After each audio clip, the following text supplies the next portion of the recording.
warahmatullahi wabarakatuh. Perkenalkan, nama saya Nur Hidayah dengan NIM 23650009. Baik, pada video kali ini saya akan menjelaskan materi K7 pada mata kuliah Manajemen Proyek Teknologi Informasi. Oke, langsung saja pada materinya. Project Cost Management.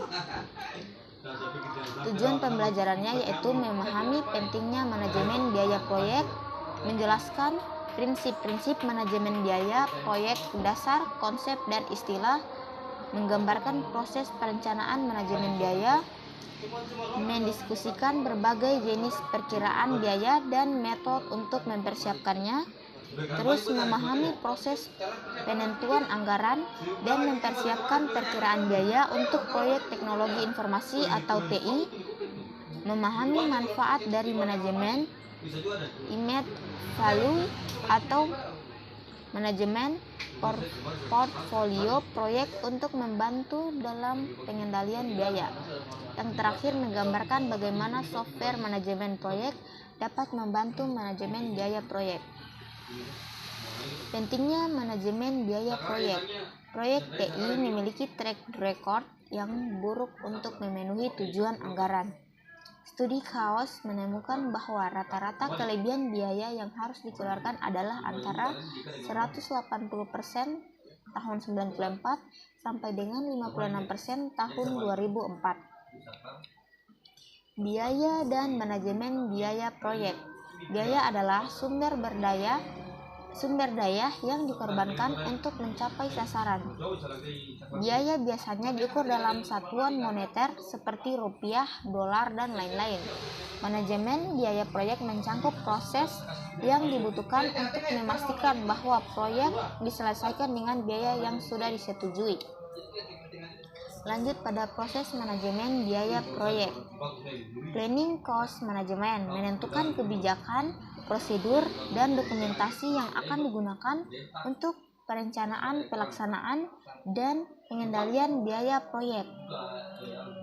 Yang kedua, estimasi cost. Dia mengembangkan pendekatan atau perkiraan biaya yang dibutuhkan untuk menyelesaikan proyek. Yang ketiga, determining the budget. Dia mengalokasikan estimasi biaya secara keseluruhan untuk item pekerjaan individual sebagai dasar pengukuran kinerja. Yang terakhir, controlling cost. Dia mengendalikan perubahan anggaran proyek. Masuk pada prinsip dasar manajemen biaya. Yang pertama itu profit atau keuntungan.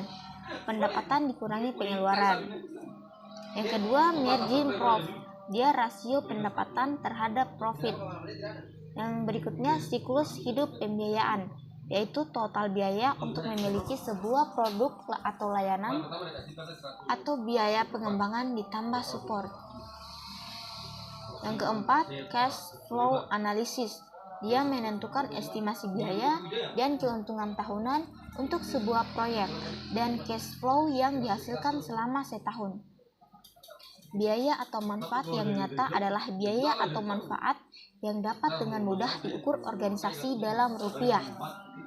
Biaya atau manfaat yang tidak nyata adalah biaya atau sulit diukur dalam istilah moneter. Biaya langsung adalah biaya yang dapat secara langsung dihubungkan dengan proses menghasilkan produk atau layanan proyek. Biaya tak langsung adalah biaya yang tidak dapat secara langsung dihubungkan dengan produk atau layanan proyek, tapi secara tak langsung berhubungan dengan proyek yang berjalan. Berikutnya, estimasi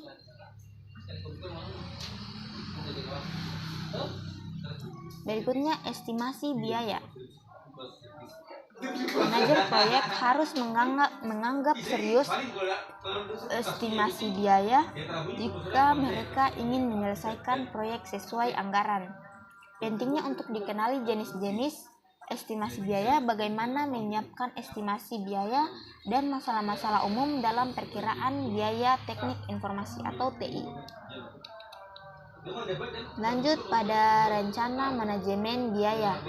Rencana manajemen biaya adalah dokumen yang menggambarkan bagaimana organisasi akan mengelola ketidaksesuaian biaya pada proyek. Presentase yang besar dari total biaya proyek seringkali adalah biaya buruh, sehingga manajer proyek harus mengembangkan dan melacak perkiraan biaya buruh.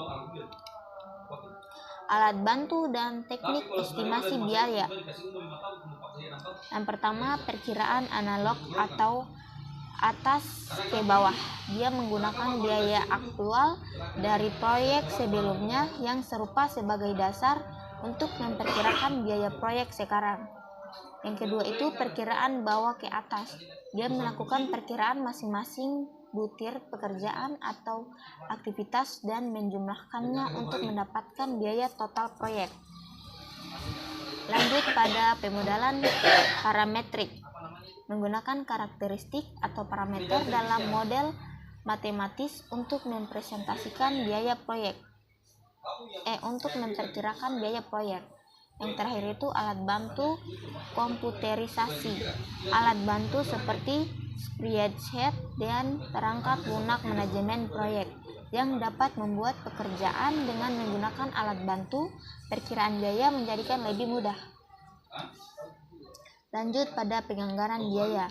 Penganggaran biaya melibatkan pengalokasian estimasi biaya proyek terhadap butir pekerjaan proyek dari waktu ke waktu. WBS merupakan masukan yang diperlukan untuk proses penganggaran biaya karena mengandung butir-butir pekerjaan. Yang ketiga, sasarannya adalah untuk menghasilkan cost baseline, anggaran per phase, waktu yang digunakan manajer proyek untuk mengukur dan memantau kinerja biaya. Lanjut pada pengendalian biaya. Pengendalian biaya mencangkup pemantauan kinerja biaya, memastikan bahwa hanya perubahan proyek yang tepat yang dimasukkan dalam cost baseline yang direvisi. Yang ketiga, menginformasikan pemangku kepentingan proyek tentang perubahan proyek yang akan dipengaruhi biaya. Earned Value Management merupakan salah satu alat penting dalam pengendalian biaya. Lanjut pada Earned Value Management atau EVM. EVM adalah alat untuk mengukur kinerja proyek yang mengintegrasikan ruang lingkup, waktu, dan biaya. Yang kedua, untuk menggunakan EVM harus dibuat terlebih dahulu baseline atau original plan plus approve change. Dengan baseline dapat dievaluasi apakah proyek berjalan dengan baik atau tidak. Secara periodik, informasi aktual mengenai kinerja proyek harus diperbaharui sehingga pemanfaatan EVM dapat optimal. Istilah-istilah dalam EVM. Yang pertama ada Planned Value atau PV.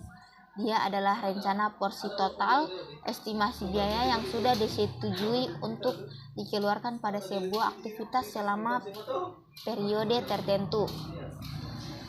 Yang kedua adalah actual cost atau AC. Adalah biaya total langsung maupun tidak langsung yang digunakan dalam rangka menyelesaikan pekerjaan sesuai aktivitasnya selama periode tertentu. Terus yang terakhir itu ada Earned Value atau EV adalah estimasi nilai atau value pekerjaan fisik yang sebenarnya telah selesai berdasarkan rate of performance atau RP, yaitu perbandingan pekerjaan yang selesai terhadap pekerjaan yang rencananya diselesaikan dalam waktu tertentu. Istilah-istilah dalam EVM ada cost variance atau CV. Dia variabel yang menunjukkan apakah kinerja biaya sudah melebihi atau masih kurang dari biaya yang sudah direncanakan. Terus yang kedua ada schedule variance atau CV. Dia merupakan variabel yang menunjukkan apakah jadwal yang lebih lama atau lebih lambat dari yang direncanakan. Yang ketiga ada Cost Performance Index atau CPI atau variabel yang dapat digunakan untuk mengestimasi biaya pada saat proyek selesai berdasarkan kinerja proyek sampai waktu tertentu. Yang terakhir ada Schedule Performance Index atau SPI, merupakan variabel yang dapat digunakan untuk mengestimasi waktu selesainya proyek berdasarkan kinerja proyek sampai waktu tertentu. Oke, mungkin itu saja penjelasan saya mengenai materi ke-7 pada mata kuliah Manajemen Teknologi Informasi. Lebih dan kurangnya mohon dimaafkan. Wabillahi taufiq wal hidayah. Wassalamualaikum warahmatullahi wabarakatuh.